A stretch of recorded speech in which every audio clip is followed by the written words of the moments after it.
Here we have a new 2023 Nissan Sentra. This one comes in the SR Premium trim level. And we have the two-tone orange with the black roof with charcoal sport leatherette interior. Now the powertrain consists of a 2-liter naturally aspirated 4-cylinder made into a CVT, and that gives us 149 horsepower, 145 pound-feet of torque. Coming around to the front end here, we have our LED headlamps along with LED daytime running lights and LED fog lights. Now the running lights don't flash like that, even though it does look kind of cool. But this design, I love it. I love the SRs and the Versa, Sentra, Altima. They just do a great job at making this thing look just fantastic. And we have this mirror finish here, gloss black. Only black plastic is right in here, and it really goes well with how they did the design. And even around the fog lights here, this is gloss black, and oh, that orange is just beautiful. Now these are going to be 18-inch wheels. They really go good with the two-tone paint, in my opinion, taking a look at it. This is just a great build, in my opinion. Now we get passive keyless entry on the front 2 doors. To the door panel here, we have power windows with one-touch automatic up and down for the driver, power door lock controls, rear window lock, and then we can pick a side for the power mirrors and adjust that way. And then bottle holder here, little storage. And then this one is part of the SR Premium package. We have that 8-speaker Bose sound system. Eco mode toggle here, brightness for the gauge cluster. We can toggle our trips or reset, and then pop the trunk there, gas cap there, and then the hood there. And then we have our power driver seat with power lumbar support. And I just love the design, just how the orange stitching goes with the black, again, to go with the paint job here. But I have that seat up front adjusted for someone of my size, being 6'3" with longer legs. So we're gonna check out this rear leg room.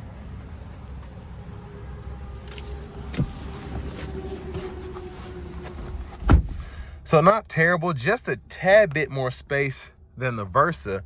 And then my head is still going across the headliner here, but tons of space in terms of just what we have back here.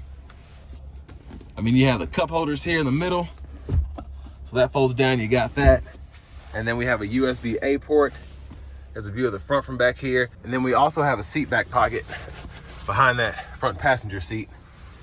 But let's go ahead and check out this window sticker. And a huge shout out to John Roberts Nissan for allowing me to review this car. I'll leave a link below to it, as well as their entire inventory in the description below. But you can pause anywhere you need to, check out the features. And then as part of the SR Premium package, again, so much that you get there.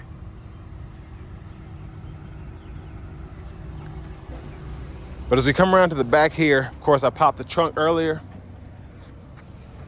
So great space here. And then we also have our spare tire underneath there with the jack. But yeah, just terrific space back here for such a small car. And I love the spoiler there. And then our exhaust also looks pretty good. But making our way around to the rear passenger side, gas caps over here. And then if you ever need to fold the seat down, pull this up here, folds flat, you can run longer objects through to the front, and then pretty easy to just snap it back into place.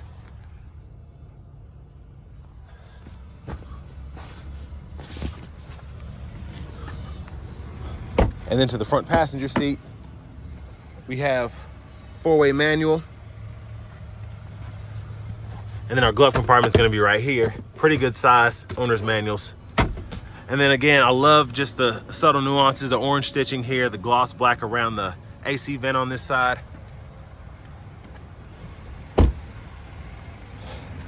But coming around to the hood here, latch is right there, just pull up.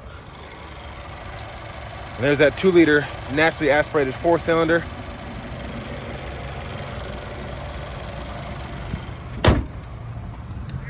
But let's go ahead and make our way to the driver's seat.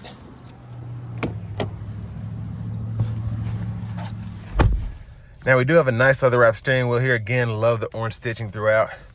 I do like that the seat is just wide enough to fit my wider stature. And then even with the sunroof, I have a couple inches of headroom there. over here to the screen, we do get the 8-inch display. So we get AM, FM, XM along with Bluetooth audio and aux input, and then we have 2 USB ports, and that's how we can run our Apple CarPlay or Android Auto. And then phone connections here. When you're setting it up, it's pretty easy. You just make sure you're in your Bluetooth on your phone, and then you just hit that phone button, and then it'll walk you through it. You're good to go. And then you can actually go through your connections here. So they need to add it, use the Wi-Fi hotspot, USB, apps, all that's in there. Then your vehicle info right in there if you ever need that. And then all of your settings will be in here. So you can customize the home menu, the audio sources, and then even the camera settings if you want to. But volume's there, you can mute there. And then you have a tune knob here that you can use. And then you can push that and you can pull up your sound settings right up top there. So it's nice if you are just want to adjust the sound on the fly. Just because the song's too loud or whatever, all you have to do is hit that button and adjust. And then you can adjust it back pretty quickly. Brightness we can adjust here. You can go through your track list, and then it also seeks here. And then there is the front camera with a 360 view. So pretty neat that you have that there. And then you even have a front guideline. So that's super neat. I don't see that often, especially in a car that's around this price point. Then our backup camera's there, and again, you have guidelines that follow you as you turn the steering wheel. Now down here, these are where we have our AC vents. I love how they're integrated. Hazard button there. 2-stage heated seats, heated steering wheel toggle there. And then you have dual zone automatic climate control, so you can adjust temperature there, sync it back up. You can unsync as well. And then auto mode, to unsync that, you just toggle the fan speed. And then here you can adjust where the air is coming from, close off the vents, defrosters, and then shut the whole system off, hitting that button again. Then your AC toggle is there. Now the USB ports are here, the aux input's there, 12 volts right there, and pretty ample storage to lay your phone here for the most part. And then for the shifter, hit the lever, reverse, neutral, drive, low gear, and then your sport mode is going to be right there to go with the eco mode over there. Cup holders here, additional storage. Center console cubby space, a pretty good size for this kind of car. And those are the dome lights, sunglasses holder. And then we do have our universal garage door transmitter there. And then sunroof controls, one-touch slide. I like how far back it goes. And then you can close that as well. And then you can also one-touch tilt it. And there's a view of the back from up here. Now going back to the steering wheel, to the stalks, blinkers are there. Low beams are on now, corners off, then auto mode there, fog light toggles here. And then high beams are there. When the headlights are on, you can flash there. And then in auto, you can just hit the stalk and the auto high beams are engaged. Now to the windshield wipers, one time there, then your intermittent low, high, and then in intermittent mode, you can adjust how fast they go. And then also, if you have auto windshield wipers enabled, that controls the sensitivity. Now to the left side of the steering wheel, volume controls are here, track list or radio station preset toggle there, and then this back button and these 4 arrows are for the gauge cluster. And you have several different views and settings to go through in the middle here. So pretty sweet setup. And then you do have your adaptive cruise, voice recognition, Bluetooth button are here, and then the gap adjust for the adaptive cruise, and you can adjust the speed and cancel there. Then your blind spot monitor is right there. Push button starts here.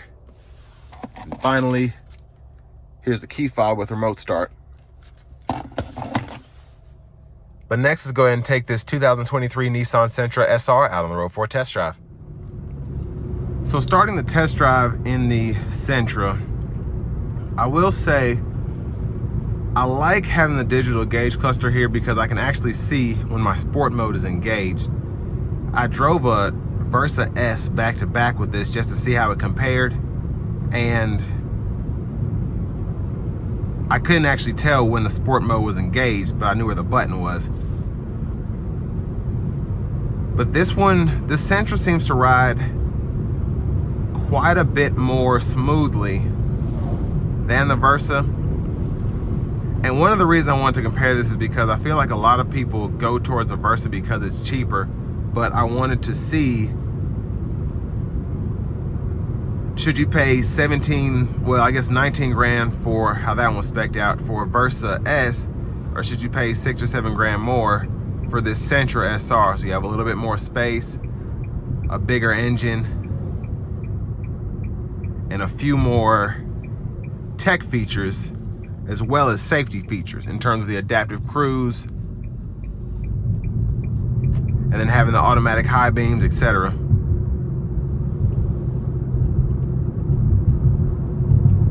But this just seems quicker.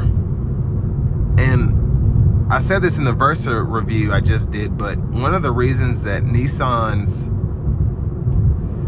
I feel like a lot of people miss the older Nissans just because they had before the CVT basically, so like the 06 Sentras or 06 Altimas are kind of goated. You still see them driving around. And then the 2000 Altimas were pretty nice. I know my dad had a stick shift one of those, might have been an 01. Drove that till the wheels fell off. I think he needed to replace the engine and the transmission like 200,000 miles, and he drove the crap out of that car. So even, you know, people miss those kind of cars. Having the CVTs, and where it's a little harder to maintain the vehicle yourself and a bit more expensive at the dealer, it's just, a lot of people miss those older cars. But I like the Sentra because if you take care of the CVTs in pretty much any Nissan, you'll be okay. But the CVT is awesome because it's meant to be fuel efficient, but with it being continuously variable, it's also quicker because you don't have to worry about a shift point. Especially in older transmissions, it could take you, heck, a whole second to actually get the vehicle to shift all the way. And when I put my foot down here, I'm going because there are no shift points. So where it saves you on gas, it also helps out with performance. But all in all, this definitely seems to ride a bit better than the Versa in my opinion. And there's a Versa right there, old one. But I just like all the tech that you get in these SRs. And personally, if it were up to me, I would get a Ultimate SR VC Turbo. Now it's gonna be, you got a lot more to deal with there. So having the turbocharger, having the CVT, a lot of people don't like that, but those things are quick. They really are. But I keep getting off topic. The Sentra in general, for me, SR trim is the way to go. And if you do want to be just a bit cheaper and don't care about the engine as much, the Versa SR has so much tech on it as well. There's a Versa note. I feel like a Versa is appearing every time I say Versa, but, and now there's one behind me. Anyways, it's just, if you want to save money and you want to be cheap,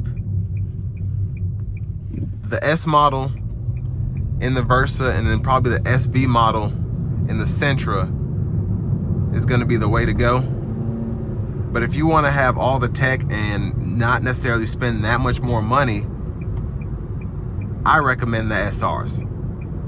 You get the LED lights that look fantastic. The cabins look better, and especially on this SR Premium, having the Primatex, the heated steering wheel, the heated seats, I would just go for that.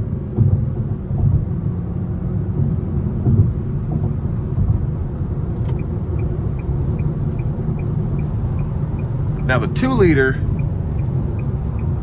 is certainly more peppy, but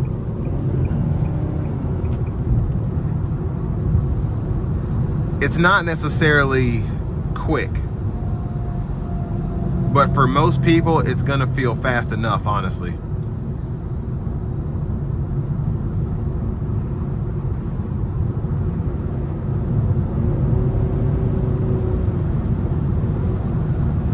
especially at highway speeds, because you don't have those shift points, it feels much faster than it is. But I mean, you have 149 horsepower, 145 pound-feet of torque, so it's no slouch.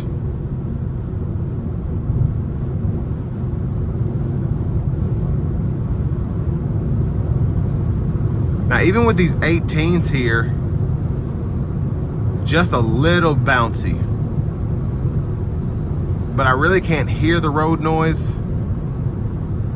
as much as I can feel the tires. But still, nothing out of the ordinary here, nothing uncomfortable or anything. It's just something I'm feeling for after driving on the Versa that had 15-inch steel wheels.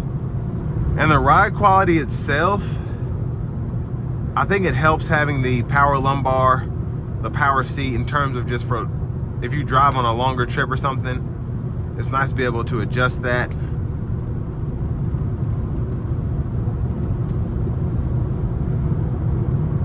But I mean, in terms of comfort, they're probably about a 7.5 for me. I mean, they definitely get the job done. But it's obviously no Buick or Mercedes or Cadillac. It doesn't ride like that. It's not meant to.